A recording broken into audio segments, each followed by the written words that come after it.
우리 먼저 기도하겠습니다. 감사하신 하나님, 저희를 인도하여 주시고 또 하나님의 말씀을 주시니 감사합니다. 이 말씀을 통해서 저희가 하나님을 더 알기를 바라고 하나님의 크신 그 주권을 이해할 수 있고 믿어 하나님께 영광을 돌려드리는 저희들이 되게 하여 주옵소서.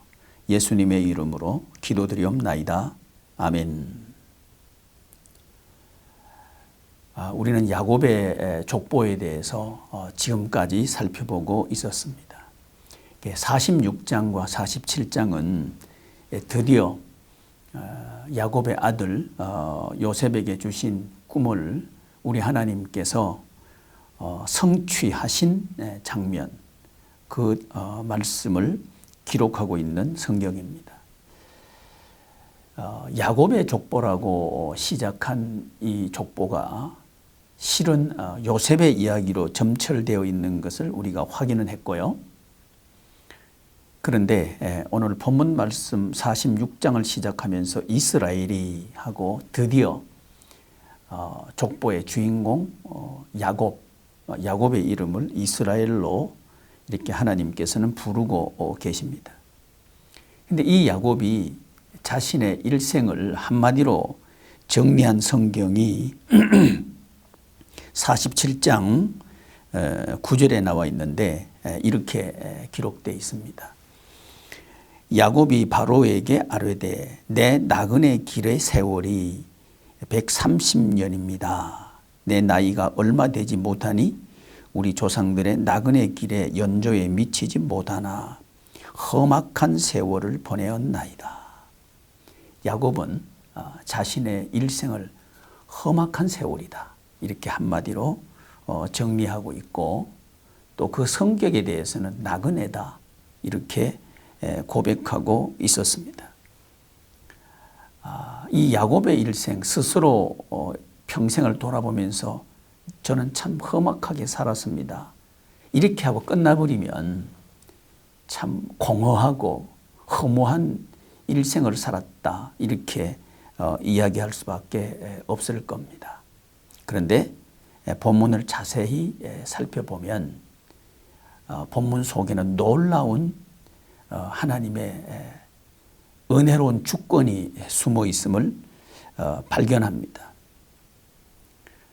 그 은혜로운 주권을 저는 이 46장, 47장 두 절에 기록되어 있는 7 단어를 통해서 좀 살펴보려고 합니다. 이 7 단어는 아버지 야곱과 아들 요셉을 연상하게 하고 연결하도록 하는 단어입니다. 첫째는 이상이라고 하는 단어입니다. 이 이상이라고 하는 단어는 46장 2절에 기록되어 있는데요. 그 밤에 하나님이 이상 중에 이스라엘에게 나타나 이르시되 야곱아 야곱아 하시는지라. 야곱이 이르되 내가 여기 있나이다 하매.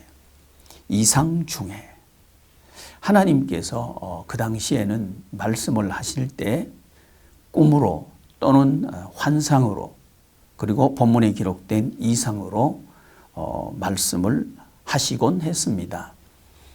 근데 이 야곱에게 이상이라고 기록된 이 단어는 그의 아들 요셉을 연상하게 하는데 그건 뭐냐면 꿈이라고 하는 단어입니다. 37장 창세기 37장 5절에 보면 요셉이 꿈을 꾸었다, 이렇게 소개하고 있고 그 꿈의 내용은 자신의 단을 향해서 형제들의 11단이 엎드려서 절하는 꿈이었고 또 꿈을 꾸는데 해와 달과 별들이 자신을 향해서 절을 하는 그 꿈을 연상하게 하는 단어가 이 이스라엘 그리고 이 야곱 말이죠. 야곱이 130년이라고 하는 험악한 세월을 스스로 살았다고 고백하는 지점에서 이상 중에 하나님이 이상 중에 하나님께서 요셉에게 말씀하신 야곱의 아들 요셉에게 말씀하신 하나님은 꼭 같이 그의 아버지 야곱에게도 말씀하시는 하나님이다 하는 것을 우리가 확인하게 되는 거죠. 야곱의 일생, 그 일생은 말씀으로 시작하고 말씀을 성취하는 하나님의 주권으로 그의 일생은 진행이 된다.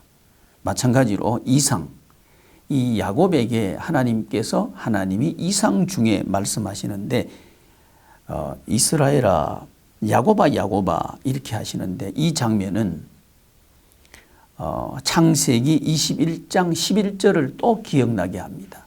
창세기 21장 11절에 보면 야곱의 할아버지 아브라함을 하나님께서 부르실 때 그때 똑같은 형태로 하나님께서는 기록하고 있습니다. 아브라함아 아브라함아 이렇게 아브라함을 부르시죠. 이때 상황은 그의 할아버지 아브라함이 그의 아버지 이삭을 모리아산에서 번제로 하나님께서 드리라고 할 때 제물로 드리려고 하는 그 찰나에 아브라함아 아브라함아 이렇게 부르신 하나님을 기억나게 한단 말이죠.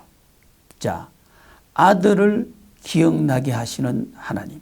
마찬가지로 이상이라고 하는 이 말씀을 통해서 이 야곱이 아들 요셉을 기억나게 하는 그런 어떤 상징성을 가지고 있는 단어가 이상이라고 하는 단어이고 이 이상은 하나님께서 말씀하신다 하는 것을 우리에게 알도록 하는 하나님의 은혜로운 주권이죠.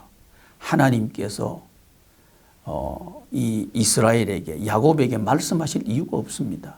의무도 없습니다. 그리고 이 야곱이 야곱에게 하나님께서 말씀하실 만한 매력적인 삶을 산 것도 사실은 야곱은 아니죠. 그럼에도 하나님께서는 은혜롭게 그에게 말씀하시는 거죠. 두 번째 단어는 두려움이라고 하는 단어입니다. 이 단어는 46장 3절에 기록되어 있는데요. 하나님이 이르시되 나는 하나님이라 내 아버지의 하나님이니 애굽으로 내려가기를 두려워하지 말라. 내가 거기서 너로 큰 민족을 이루게 하리라. 이때 애굽으로 이제 이 야곱이 내려가려고 하는 형편에 있습니다. 이 야곱이 가나안 땅에 있다가 애굽으로 내려가는데 두려웠던 모양입니다. 그런데 하나님께서 두려워하지 말아라 이렇게 말씀하신단 말이죠. 물론 그의 아들 요셉이 보낸 그 수레를 보고 45장 27절을 보면 그들이 또 요셉이 자기들에게 부탁한 모든 말로 그에게 말하매 그들의 아버지 야곱은 요셉이 자기를 태우려고 보낸 수레를 보고서야 기운이 소생한지라. 그의 아들 요셉이 보냈다고 하는 수레를 보고 난 뒤에 기운이 생겼다. 희망이 생겼단 말이죠. 이걸 보고 난 뒤에 애굽으로 내려가는 길이기는 하지만 여전히 두려웠던 모양입니다. 그랬을 때 하나님께서 애굽으로 내려가는 걸 두려워하지 말아라 이렇게 말씀하십니다. 그런데 이 두려움이라고 하는 애굽으로 내려가는 야곱에게 두려워하지 말아라 하는 이때 두려움이라고 하는 단어 말이죠. 이 단어는 그의 아들 요셉이 애굽으로 내려갈 수밖에 없었던 상황을 이 성경을 읽는 성도들에게 기억나게 하는 단어입니다. 두려움. 요셉이 애굽으로 내려가는 것은 내려갈 때 그 두려움은 우리가 잘 아는 대로 그의 형들이 죽이려고 구덩이에 쳐넣었다가 이제 이스마엘 노예 상인들이 지나갈 때 팔아버리자 해서 노예 상인들에게 팔려서 끌려서 내려가는 그때 두려움, 이 요셉의 두려움이죠. 근데 지금 여기 두려움은 아들을 만나러 가는데 여전히 이 아버지 야곱이 두려워하고 있었습니다. 이걸 기억나게 하는, 하나님께서 묘하게 놀랍게 이 두려움을 서로 연관짓고 있다는 거 우리가 확인할 수 있게 되는 거죠. 세 번째 단어는 함께라고 하는 단어입니다. 46장 4절을 보시면 내가 너와 함께 애굽으로 내려가겠고 내가 너와 함께 애굽으로 내려가겠다.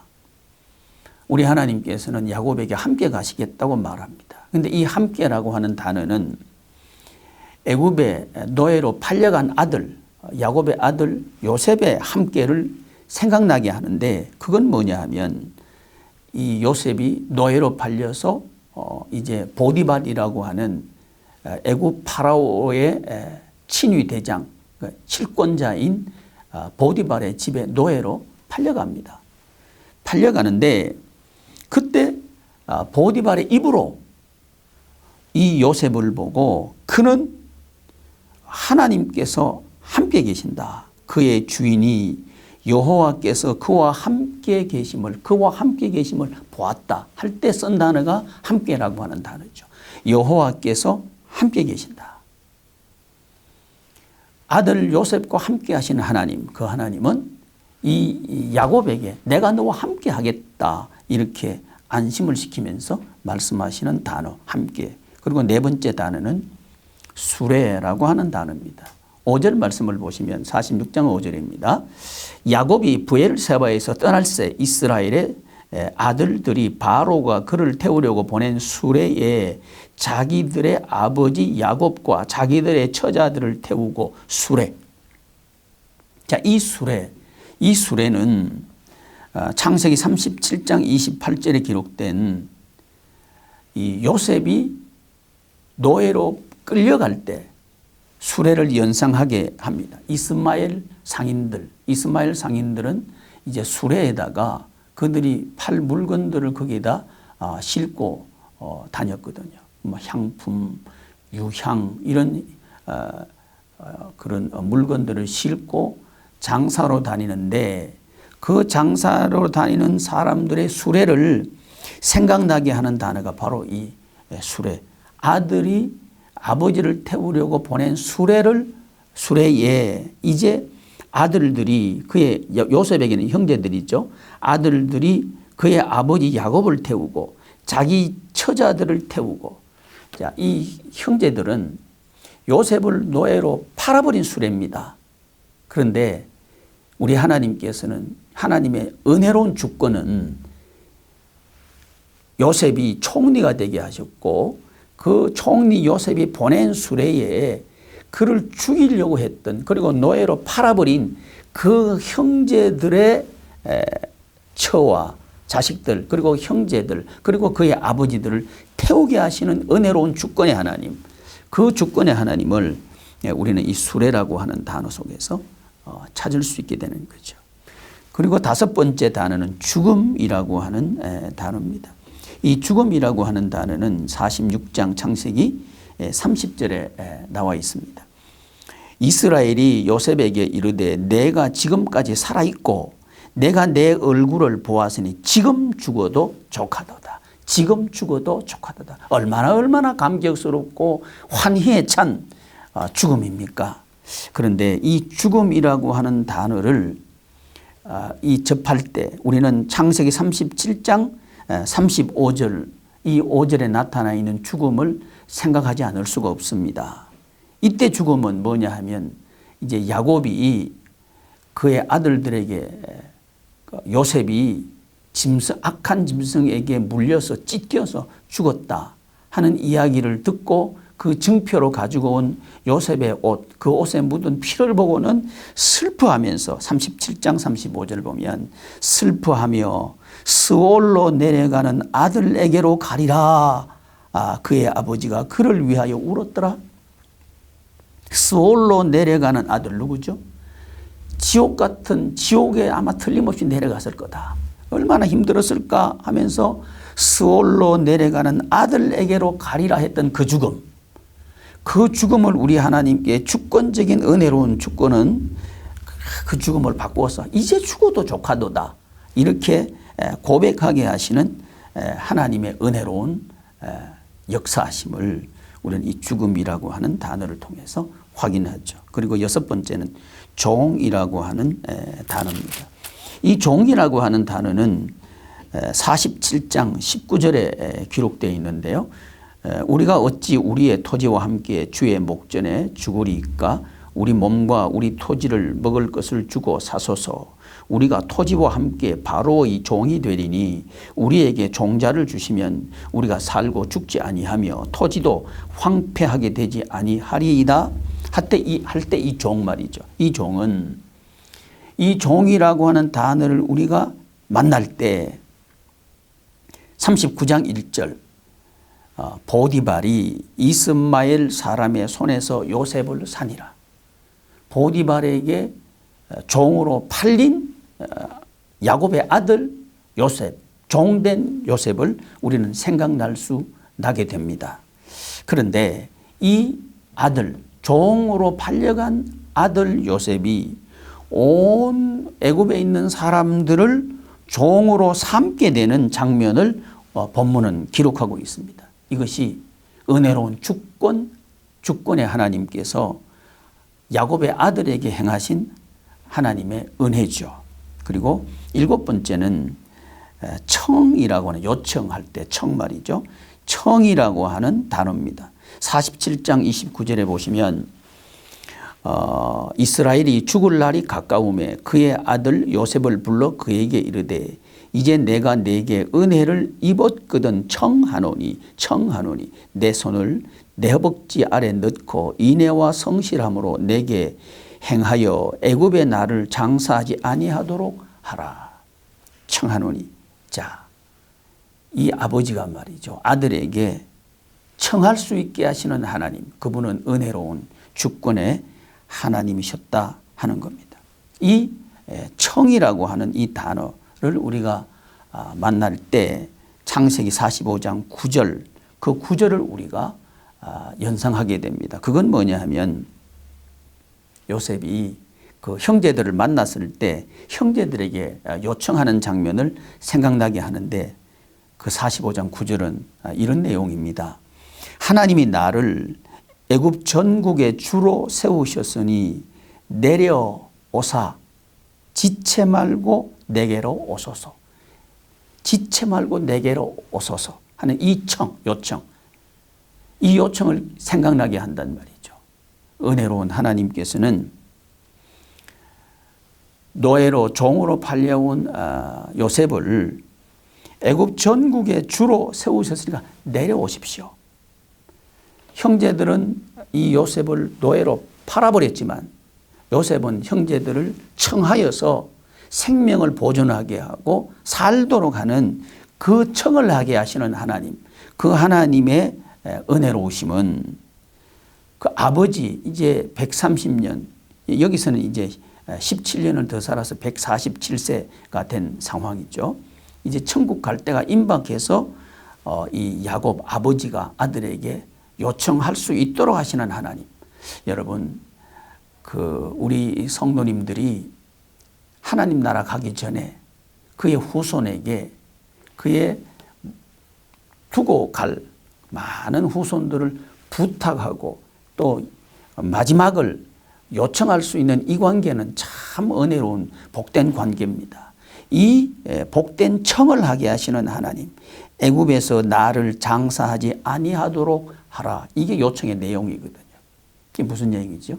하나님께서 나를 가나안 땅을 주신다고 약속하셨다. 그 약속은 이루어질 것이다 하는 것을 아들에게, 이 요셉에게 아버지는 마지막 요청이라고 하는 모습을 통해서 말씀을 하고 있는 거죠. 이렇게 하게 하시는 하나님, 그 하나님은 은혜로운 주권의 하나님이셨다 하는 것을 우리는 본문을 통해서 이 7가지 단어를 통해서 확인하게 되는 거죠. 이 7가지 단어 속에 야곱은 자기 인생을 험악합니다. 이렇게 험악한 세월을 살았습니다. 이렇게 한마디로 요약을 했습니다. 그런데 은혜로운 하나님의 주권은 이 험악한 세월을 바꾸어서 역전시켜서 천국이 되게 하시는 하나님이셨다 하는 것을 볼 수 있는 거죠. 이제 우리는 이 7 단어에서 알 수 있는 것, 우리가 교훈으로 삼아야 될 것 한 4가지 정도를 간추려 볼 수 있게 됩니다. 그 첫 번째는 아버지 야곱의 하나님은 아들 요셉의 하나님이시다 하는 거고요. 둘째, 아버지 야곱과 함께 하신 하나님은 아들 요셉과도 함께 하시는 하나님이다. 함께 하시는 하나님. 세 번째는 아버지에게 은혜를 베푸신 하나님은 아들에게도 은혜를 베푸시는 하나님이시다 하는 것을 알 수 있습니다. 그리고 네 번째, 아버지 야곱에게 화를 복으로 바꾸어 주신 하나님은 아들 요셉에게도 화를 복으로 바꾸어 주신 하나님이시다 하는 것을 알 수 있습니다. 은혜로운 주권의 하나님은 우리에게도 이 4가지의 은혜를 베푸실 줄을 믿습니다. 나는 너의 하나님이다. 나는 너와 함께한다. 나는 너에게 은혜를 베푸실 것이다. 그리고 나는 너의 화를 복으로 바꿔주실 것이다 하는 이 은혜로운 주권의 하나님, 그 하나님은 바로 우리 한몸 가족 여러분들의 하나님이심을 믿습니다.